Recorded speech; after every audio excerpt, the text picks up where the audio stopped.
C'est le fruit d'une longue réflexion et qui voulait sortir un peu des carcans académiques et de proposer une réflexion qui soit personnelle, une lecture d'un continent qui nous appartient et que nous devons raconter et que nous devons ambitionner et que nous devons projeter.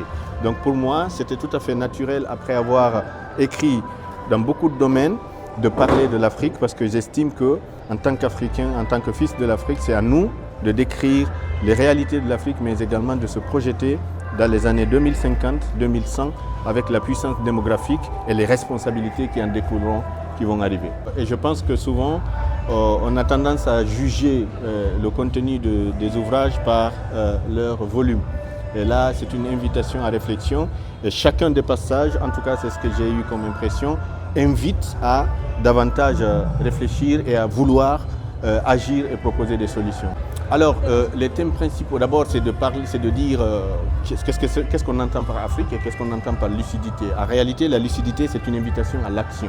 C'est de regarder le monde tel qu'il est et arrêter de se plaindre que telle puissance nous domine, telle puissance fait ceci ou cela. Nous avons toutes les potentialités intellectuelles, ou en tout cas nous devons les fabriquer pour pouvoir affronter le monde tel qu'il est et non la façon dont on aimerait qu'il soit.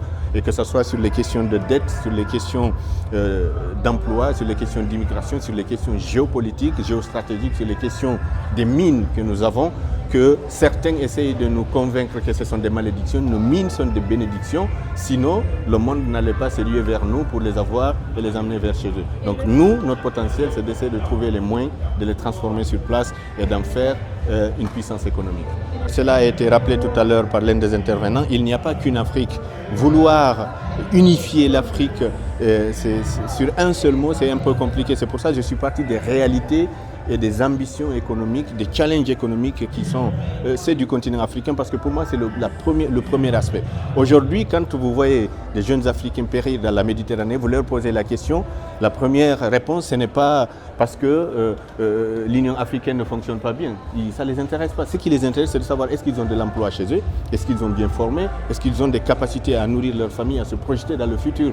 Et c'est pour ça que j'ai estimé qu'il était fondamental de définir ce continent-là par les challenges économiques, par les défis économiques qu'il faut relever. Parce que quand on relève ces défis-là, il y aura une clarté qui permettrait de déployer des politiques publiques fiables.